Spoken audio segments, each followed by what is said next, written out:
తమిళనాడుకు గంజాయి రవాణా చేస్తున్న స్మగ్లర్లను దేవరపల్లి పోలీసులు వలపన్ని పట్టుకున్నారు. దేవరపల్లి నేషనల్ హైవేపై డైమండ్ జంక్షన్ వద్ద 2 ద్విచక్ర వాహనాలపై వెళుతున్న 4 వ్యక్తులను తనిఖీ చేయగా 40 కేజీల గంజాయి పట్టుబడినట్లు దేవరపల్లి సీఐ నాయక్ చెప్పారు.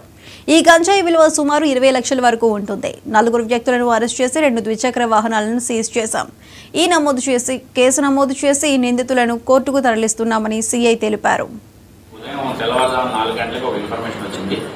అటు రాజమండ్రి వైపు నుంచి నలుగురు వ్యక్తులు 2 మోటార్ సైకిల్ మీద బ్యాగుల్లో గంజాయి తీసుకుని మన దేవరపల్లి మీదుగా సుమారు 6-7 మధ్యలో క్రాస్ అవుతారని దేవరపల్లి ఎస్ఐ గారికి రాబడిన ముందస్తు సమాచారం మీద, పక్కగా గంజాయి వస్తుందనే సమాచారం మీద ఎస్ఐ గారు ప్రొసీజర్ ప్రకారం మధ్యవర్తులు అందరినీ ముందే సెక్యూర్ చేసుకుని దేవరపల్లి డైమండ్ జంక్షన్ నుంచి పైకెక్కితే సైన్ బోర్డు ఉంటుంది. ఆ ఏరియాలో 7 గంటలకి 2 మోటార్ సైకిల్ని చాకచక్యంగా ఆపి వాడిని తనిఖీ చేయగా అందులో ఆయనకున్న ఇన్ఫర్మేషన్ సిస్టమ్ ద్వారా ఈ నలుగురిని పట్టుకోవడం జరిగింది.